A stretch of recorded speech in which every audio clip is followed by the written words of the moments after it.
एक गरीब को अमीर घर में घर जमाई। यह कहानी सामाजिक परतों और जीवन की जटिलताओं को उजागर करती है।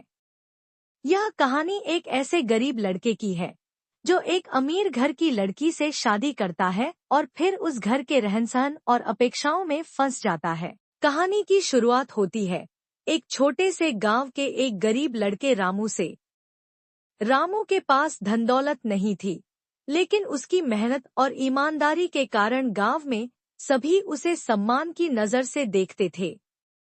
एक दिन गांव में एक अमीर व्यापारी की बेटी सीमा आई। सीमा का परिवार शहर में बहुत बड़ा व्यवसाय करता था और उसका जीवन बहुत ही आरामदायक था। सीमा को रामू की सच्चाई और मेहनत बहुत आकर्षित करती है और वह उससे शादी करने का निर्णय लेती है। रामू और सीमा की शादी हो जाती है और वह अमीर घर में घर जमाई बनकर रहने लगता है। शुरुआत में उसे सीमा के परिवार से बहुत समर्थन मिलता है, लेकिन जैसे जैसे समय बीतता है उसे इस अमीर घर के अंदर की सच्चाई का सामना करना पड़ता है। वह महसूस करता है कि अमीर घरों में बहुत सारी अपेक्षाएं होती हैं जिनका वह सामना करने के लिए तैयार नहीं था।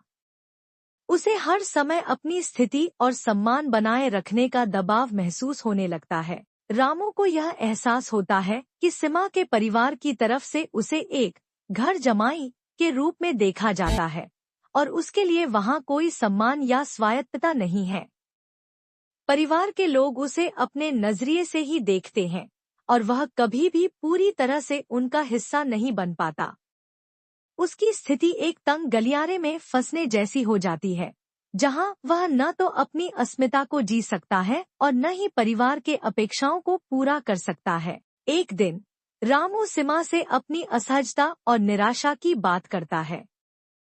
सीमा उसे समझाती है कि यह समाज की सोच है और उसे केवल इस पर ध्यान नहीं देना चाहिए, लेकिन रामू का मन नहीं मानता। अंत में वह फैसला करता है कि वह अपनी अस्मिता को बनाए रखने के लिए इस स्थिति से बाहर निकलेगा। वह अपने गांव लौट आता है, जहां वह फिर से अपनी मेहनत और ईमानदारी से एक नया जीवन शुरू करता है। इस कहानी से यह शिक्षा मिलती है कि कोई भी व्यक्ति अपने आत्मसम्मान और स्वतंत्रता को खोकर सुखी नहीं रह सकता। किसी भी रिश्ते में, समाज में या परिवार में एक व्यक्ति की अस्मिता और स्वायत्तता को हमेशा प्राथमिकता दी जानी चाहिए।